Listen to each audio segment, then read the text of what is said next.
Det var her, det skete. 3 random mennesker blev dumpet i skoven. I aften snakker jeg med dem. Velkommen til The Lillehold Show.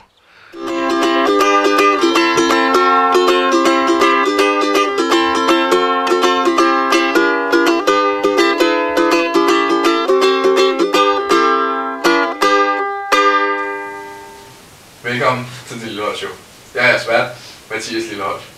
I aften ser vi tilbage på det bedste og de værste ting fra reality-programmet Dumpet i skoven. Hvordan har de egentlig med hinanden nu? Og hvordan har de 3 hovedpersoner egentlig fået det bagefter? Byd velkommen til de 3 William, Lotus og Cæsar.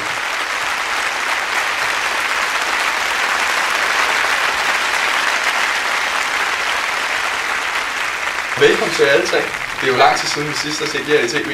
Hvordan har I egentlig haft det siden? Jamen jo tak, altså jeg synes egentlig, at jeg har altid, mit liv har altid været sløret. Det har altid været i skyggen af alle dem, jeg har været sammen med.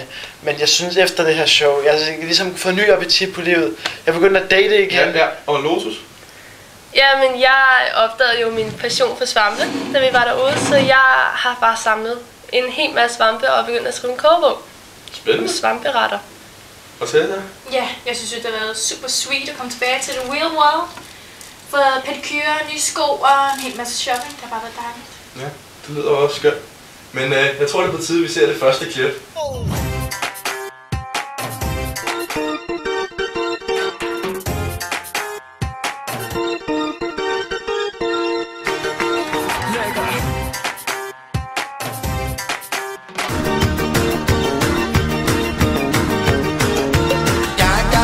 Jeg sidder i min tipi sydvest for Valby Bakke.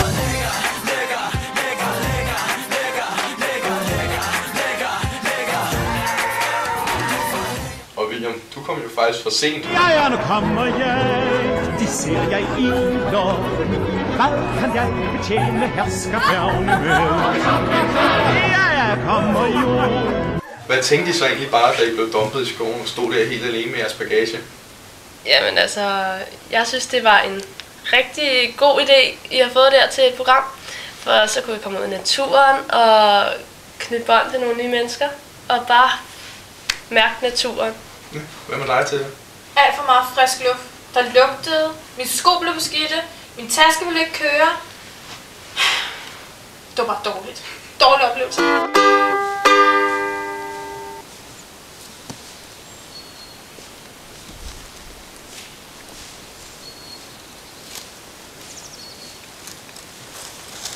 Kan du ikke lige komme og hjælpe mig? Nej, det ser travlt ligesom. Men jeg har altså brug for hjælp til det her. Nej.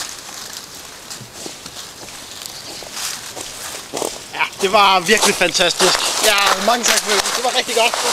Fandme godt.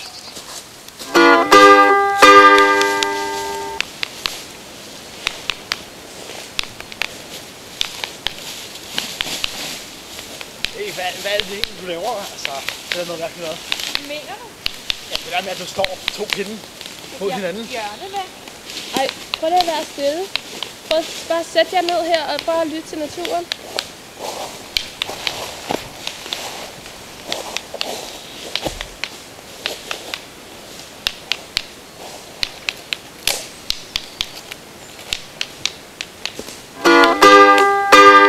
Cæsar, hvorfor hjalp du egentlig ikke? Synes du ikke, det er ret egoistisk? Altså, nu ved du ikke, hvordan det er at rende rundt i en skov i høje hæle, vel? Men altså, folk har jo også forskellige kald her i livet, og mit er altså ikke sådan brændt, det er det altså ikke. Du ved jo godt, at... Ej, slap lige lidt af. Altså, vi synes det heller ikke, det var særlig sjovt, men du ødelagde bare den der harmoni, der er ude i skoven, og det er virkelig dårligt karma at være sådan der. Ja, whatever. Ja, sikkert drama, vi kommer ud i her. Men lad os lige tage det sidste klip.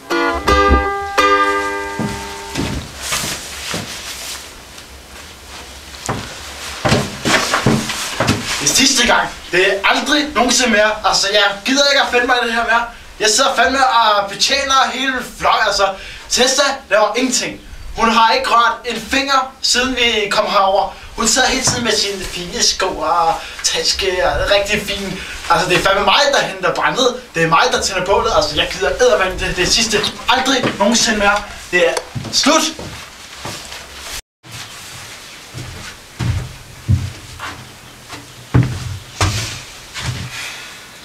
Se mine sko.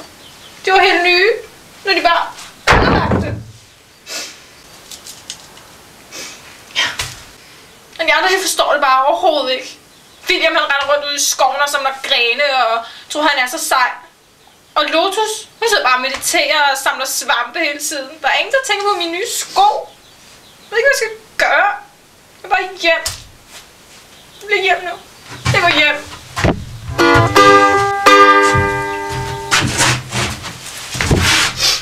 Nå, men altså... Jeg synes jo, at det er så dejligt at være herude i naturen, og det er bare så skønt, og jeg får så meget frisk luft, og men de andre, de respekterer virkelig ikke naturen. Og William, han går og tror, at han kan det hele, og gør det hele, men jeg synes selv, at jeg gør det hele. Jeg synes godt, de kunne hjælpe lidt mere til. Og Tessa, der går og jager bjørne væk, jeg ved ikke, hvad det skal forestille. Men jeg har fundet så mange gode svampe, som jeg har samlet på og tager med hjem. Og jeg tror egentlig, jeg vil gå ud og samle svampe nu. Så det gør jeg.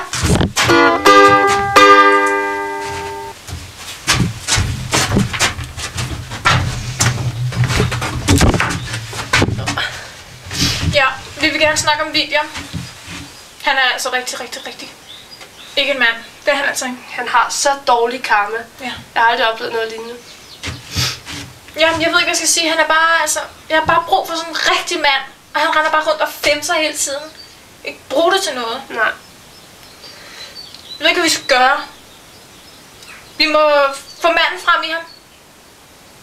Nogle idéer? Nej, jeg ved ikke, hvad vi gør. Nej, jeg ved det ikke. Vi må sidde og lad det komme til os. Det virker bare ikke. Nej, men Det gør det altså ikke. vi må give det en chance. Vi går ud og finder ham. Ja.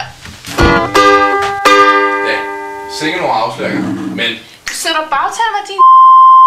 Jeg har jo ret. Så har du da i hvert fald ikke. Jeg tænker da på anden sko. Jeg tænker også på tasker. Den nye Louis Vuitton-taske og Brad Pitt og hotelophold og... det er fint. Du er simpelthen for meget, du er. Dårlig karma alligevel. Altså, nu kan vi jo bare se, at det her, det er jo bare sådan en typisk snobbet, altså sådan en enhedslisten holdning, det her. Altså, det er jo egentlig frygteligt, altså, ja.